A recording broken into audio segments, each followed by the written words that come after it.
Before we start off, please, if you've got a question, and we want to hear it during the show, we want to hear it. Your input is a big part of what makes us the show great, and we thrive on your energy and insights. Whether it's a quick comment, a thoughtful question, or just an opinion, you just have to share. Don't hesitate to drop it in the chat. Now, if you want to absolutely make sure your message stands out and gets featured on the show, there's an easy way to do that. Use the super chat feature. Just click the $ at the bottom of the chat box to send in your super chat. This guarantees that your message gets on the air, and it's also a fantastic way to support our channel. We rely on your support to keep bringing you the sports content you love, and we appreciate every bit of it. So go ahead and let us know what you're thinking. Hit that super chat button. And if you prefer, you can also go to gsmcpodcast.net to tip, donate, to leave a comment or question there. And we couldn't do what we do without your amazing support. And we're so thankful to have you as part of our community. We have to start off, though, with the biggest news of all news. My goodness. Mauricio Pochettino has agreed to become the U.S. men's national team manager. Now, it's not officially official in the fact that there's a little bit of more final steps needed, specifically between Chelsea side of it, with Chelsea having some money that they owed because Pochettino left the mid-contract.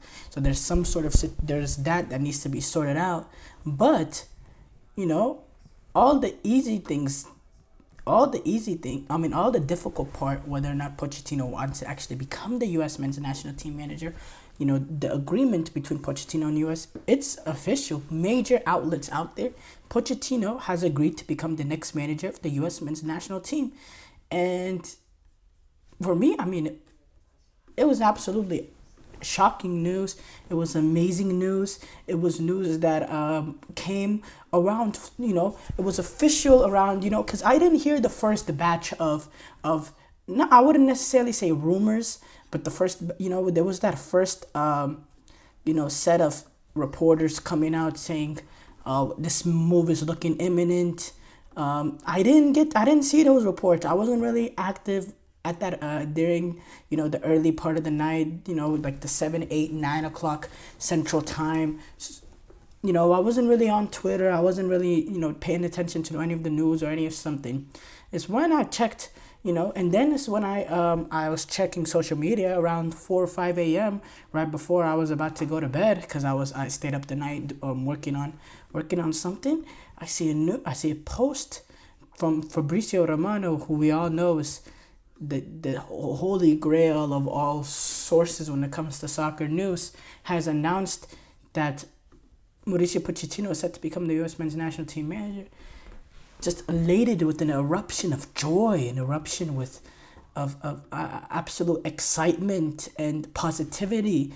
When I looked at the U.S. men's national team manager, when I woke up this morning and I really remembered the Pochettino, I'm back to the point where there's an optimism there when it comes to the U.S. men's national team. I have to be honest, there was no optimism, especially for the latter years when Greg Berhalter was the manager of the U.S. men's national team.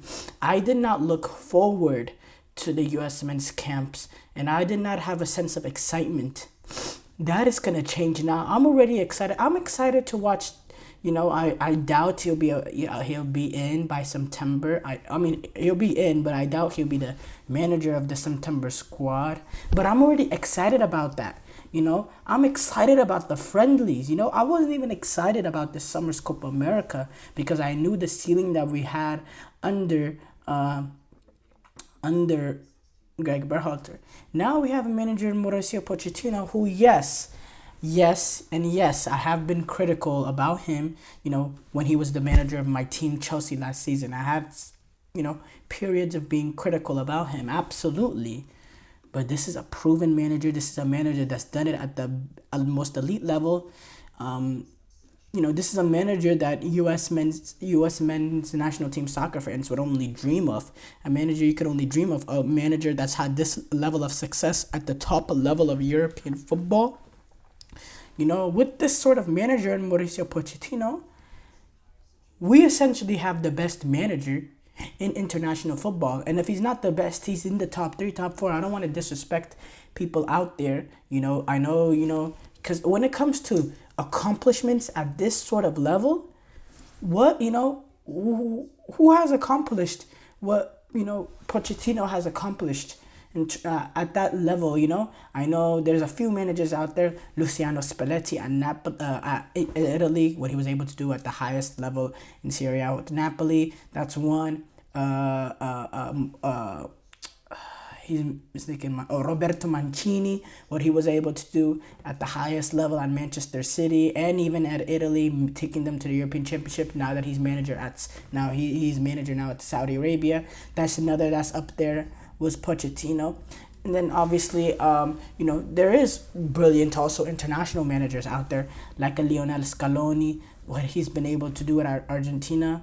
But he doesn't have Pochettino's pedigree in terms of the elitist level. Okay, well, the World Cup is elite of elite. So since I'm talking about in terms of club football, what Pochettino has done, Lionel Scaloni, but Lionel Scaloni is a brilliant manager. And in terms of international management, there is the element of unknown in the fact that Pochettino, he's never managed a national team.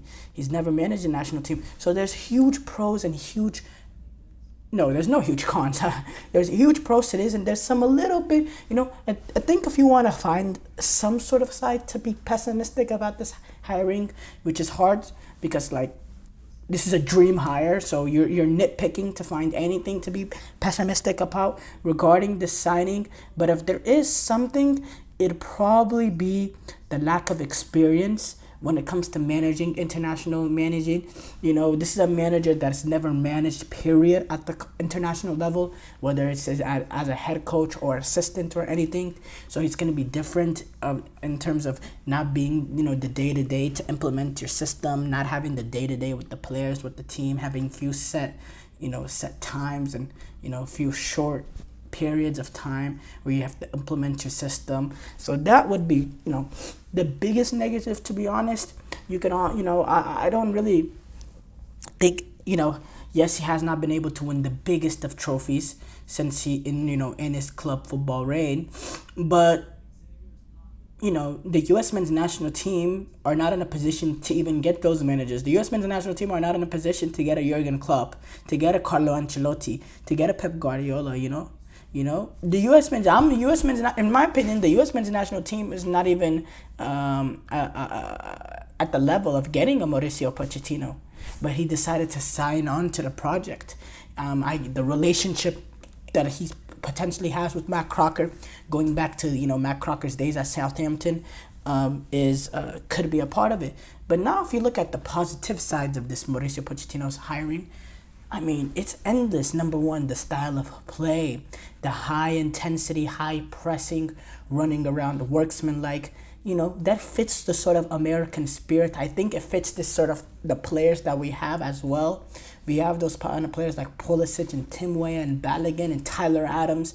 We have worksman-like players that are willing to run around and, put in a lot of legs, there are fit players that are willing to put in the work, that have pace, that have verticality. We have that.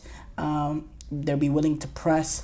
Now, it does concern me a little bit in the fact that, we don't have the best of players in terms of playing out of the back when it comes to our goalkeepers and center half. How does Pochettino work around it? Does he switch to some sort of hybrid in terms of playing out of the back, or sometimes he going long? Who knows? I like to see how Pochettino is to adapt, because he is going to have to. And Pochettino, the brilliant thing about Pochettino is not what he was able to do is not, actually, I'd say this, with Chelsea, it was a weird situation. He ended up even getting them back to 6, which is pretty much an achievement in itself. PSG, I don't tend to really be critical of managers over what happened at PSG. I think PSG are a problem of their own. But specifically what he did at Espanyol, Southampton, and Tottenham to an extent, these are three teams that he had them playing better than the sum of their parts. Especially a team like Espanyol, he single-handedly saved them from relegation. And then Southampton, in their first season, in his first season as manager of Southampton, he guides them all the way to 8th place, ends up getting the job at Tottenham off of that. And then at Tottenham, he had this team consistently up there and about in the top four, multiple years battling for that Premier League title. Had them finish with 86 points one year. That's a sort of, Tottenham, they're never really at that level. They never are at that top level. The Tottenham has, always been a team in and out of the top four, in and out. He kept them a consistent team up there. He had them playing great football. He had them playing football that everybody wanted to watch. He was able to develop a lot of players, not just at Tottenham, but at Southampton and at Tottenham. He did a brilliant job in Tottenham. And the fact that he is a tactical manager that can get a team better than the sum of the parts is exactly what this U.S. men's national team program needed. It's exactly what we needed. And I have to say, this hiring could not get any better. The sense of optimism that's gonna be that is already, I feel, from the fans, and it's not even officially official. We just we know what's happening, but it's not officially official.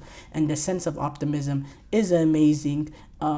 It's a different day in U.S. soccer. Matt Crocker and Cindy Parlow and all that. We've been very, very critical of them, but what they've been able to do, with the U.S. women's national team and men's national team, in terms of getting rid of deadweight coaches in Vlatko Ananovsky and Greg Berhalter, and we saw how Emma Hayes paid immediate dividends for the U.S. women's national team. And you know what the U.S. men's team do after what happens?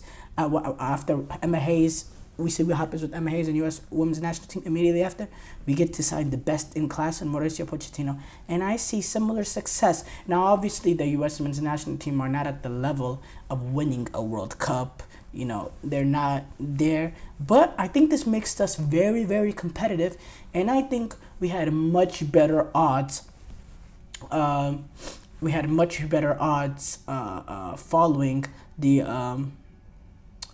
Following this hiring, much better odds. And I remember going back to this when talking about this Copa America, saying this Copa America failure could be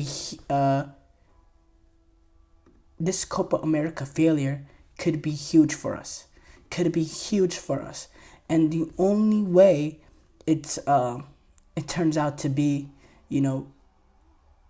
a big deal, like a huge break for us, because I said it could go two ways. It could be horrible or it could be great for us. The only way it turns out to be great is if we fire Berhalter and bring in a top coach. And we have done exactly that. I think Tim Weah's red card will go down in history as one of the greatest things that ever happened to the U.S. men's national team program. I think that's how big that moment was. We just did not realize it at the time. Sacrificing that Copa America was just a small sacrifice for being able to bring in a guy like Mauricio Pochettino. Because let's be honest, we'd be stuck with Greg Berhalter if we got out of that group. We would have slid past Panama, probably lost to Uruguay in that final game, get eliminated in the round of 16, and in the quarterfinal against, I believe we would have played Colombia. And then, Berhalter would have probably retained his job, would have been absolutely horrible, and would have been the continuum of misery.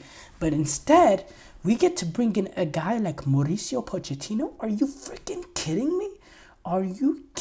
Like, the changes, the change in optimism that surrounds this program is amazing. Timothy Weah, you are forgiven. Don't do nothing again like that with Pochettino in, but you my friend, are an American hero, and it's a great day for American soccer, and we have a great future ahead of us, a great 2 years ahead of us, battling to be the best possible team for that home World Cup, in which I believe with a manager like Mauricio Pochettino that's able to get the players playing better than the sum of their parts, I think we are destined to have an amazing run at the World Cup. God bless America. God bless the people that made this decision. This is going to be a fantastic day in the history of US soccer.